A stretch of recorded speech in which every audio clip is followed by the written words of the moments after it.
একদম বাচ্চাদের টোটাল বিনা পয়সায় হার্ট অপারেশন। আপনারা জানেন পিজিতে মধু স্নেহ, যে বাচ্চার মা মারা যায়, বাচ্চাদের ব্রেস্ট ফিডিং এর জন্য আমরা এখানে মধু স্নেহ তৈরি করেছি, সেটাও পিজিতে আছে। হেলথ ইনফ্রাস্ট্রাকচারের ক্ষেত্রে মনে রাখবেন আমরা কিন্তু দেশের সেরা, যে যাই বলুক। স্বাস্থ্য পরিকাঠামো উন্নয়নে আমরা খরচ করেছি প্রায় 70,000 কোটি টাকা। 14টা নতুন সরকারি মেডিকেল কলেজ, 42টি সুপার স্পেশালিটি হসপিটাল, 13,500টির বেশি সুস্বাস্থ্য কেন্দ্র, 76টি সিসিইউ, 3টি এইচডিইউ, 14টি mother and child hub, mothers waiting হল।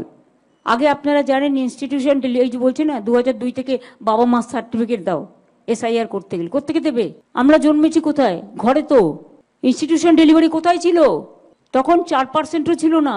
শুধু কলকাতায় যারা থাকতো কাছাকাছি মেডিকেল কলেজ ছিল বা হসপিটাল ছিল তারাই একমাত্র ফেসিলিটিসটা পেত, কিন্তু যারা গ্রামে থাকতো কেউ পেত না। সুতরাং মনে রাখবেন আমরা যেমন যখন ক্ষমতায় এসেছি 2011তেও এটা 60-র মতো ছিল, এখন বাড়িয়ে এটা আমরা প্রায় 99.5% করে দিয়েছি। এখনকার বাচ্চারা তারা বার্থ সার্টিফিকেটটা জেনুইন পাবে, তার কারণ এখন করা হয়েছে।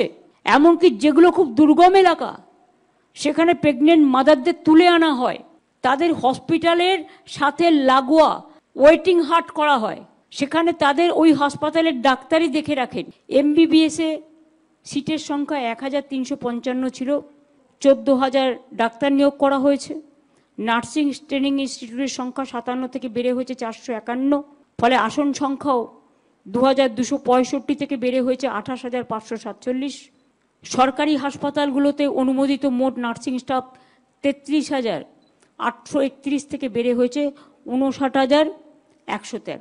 প্যারামেডিক্যাল 3,488 থেকে বেড়ে হয়েছে 8,300। লেডি ডাক্তারদের জন্য হস্টেলও করা হয়েছে 150 কোটি টাকা দিয়ে 7টি। রাত্রিরের সাথী প্রকল্পেও 130 কোটি টাকার বেশি খরচ হয়েছে।